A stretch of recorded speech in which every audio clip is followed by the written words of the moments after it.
সুপ্রভাত বন্ধুরা। আজ আমি অনেক সকাল সকাল উঠে পড়েছি। অন্য সময় একটু বেলা করে উঠি, কিন্তু আজকে বাড়ি চলে যেতে হবে, তাই আজকে তাড়াতাড়ি উঠেছি।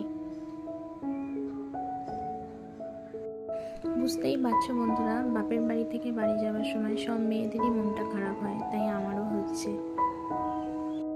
আজকে বাইরের দিকটা বেরোনোর সময় লেবু গাছের দিকটা চোখ পড়লো। লেবুগুলো পেকে অনেক ঝরে পড়ে গেছে, তাও গাছে অনেক লেবু হয়ে আছে। আমফান ঝড়ের সময় লেবু গাছ মুচড়ে গিয়ে অনেক ফলন কমে গেছে, তাও যেটুকু হয় আমাদের চলে যায়।